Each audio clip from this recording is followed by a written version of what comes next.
Hello, my name is Nick LaForce. I'm the transformational poet, and I want to share with you a poem that I wrote that's called Infinite Me, which I wrote from a writing workshop with Roger Housden, who's the best-selling author of the Tim Poems series, like Tim Poems to Change Your Life and various other titles similar to that. So here's the poem. It's called Infinite Me. Sometimes, between waking and sleeping, I play hooky from life, sneaking off campus when I should be a student learning by rote the names of all things, the facts and figures and matters that matter, which I am told I need in order to get by in degrees. Between waking and sleeping, I run from this practice. I hide from lessons planned, and off I slip into a secret land, where matters are ruled by matters of the heart, not by the talk of a clock or the digital dance of a world that is caught in cables and screens and hand-carried things. In this in-between, I almost dream, free of all aches and pains, and all my worries go down the drain with nothing to lose or gain. I swim in the seas with buttery ease. I fly in the skies with Peter Pan eyes. I tie clouds on a string, and wild buffaloes sing while I walk the beach with my love. And we write in the sand with our non-dominant hand all the lessons we've learned and don't need.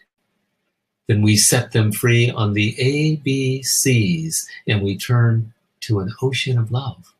But just as the tide takes us out on a ride, I'll be damned if a bell doesn't ring when I open my eyes from this private time and see it in minutes. It's been only 3, waking and sleeping, and what's in between? I name it Infinite Me. One more time. Sometimes, between waking and sleeping, I play hooky from life. You know, it's so interesting how we get caught up in our daily to-dos and our duties, and we start living a life by rote, the life we've learned to live by rote. I play hooky from life, sneaking off the campus when I should be a student, learning by rote the names of all things, the facts and figures and matters that matter, which I'm told I need in order to get by in degrees. And so we go through years of education, and we get our high school diploma, and then if we go on, we get our AA degree, and then our BA degree, and then maybe a PhD and postdoc work, and it's amazing how we can accumulate degrees. And of course, it's all in a wonderful pursuit of accumulating knowledge. But it also begins to hold us in this, you could say, in the confines of our knowledge. And so it's nice to escape those confines. Between waking and sleeping, I run from this practice. I hide from lessons planned, and off I slip into a secret land.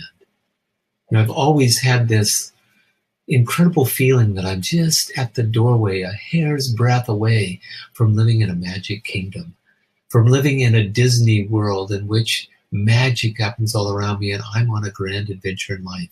And I've come to believe that truly, we each of us, every one of us as human beings, no matter how ordinary our outside life, do live a grand journey on the inside.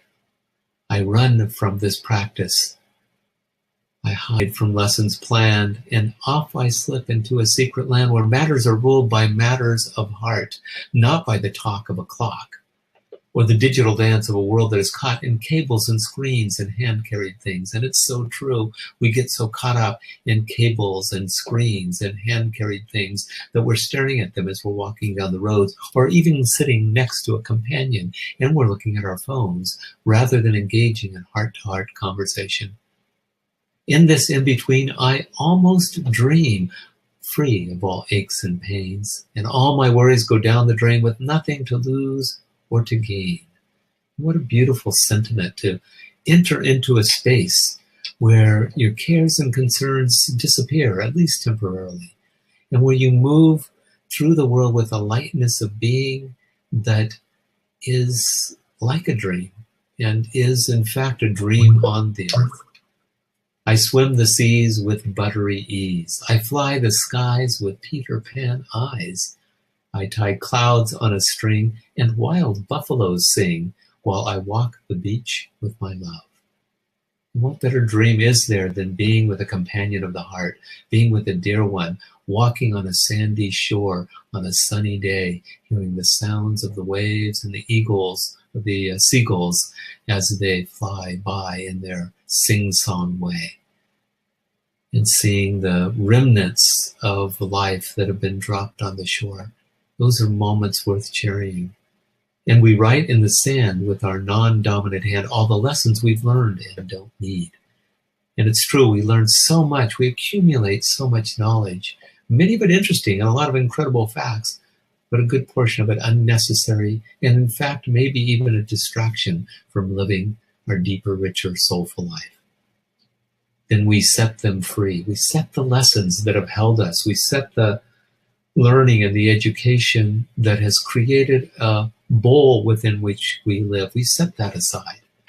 We set them free on the ABCs, and we turn to an ocean of love.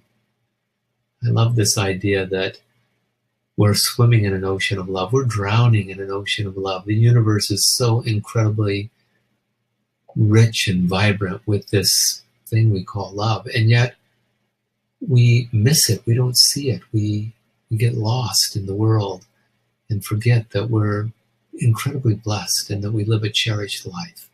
Then we set them free, those old lessons, on the ABCs, and we turn to an ocean of love. But just as the tide takes us out on a ride, I'll be damned if a bell doesn't ring.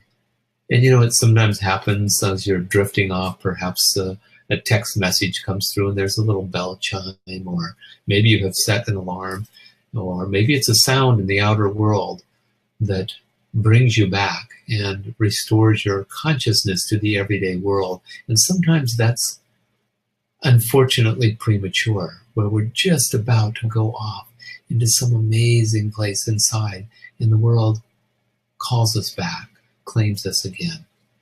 When I open my eyes from this private time and see it in minutes, it's been only 3.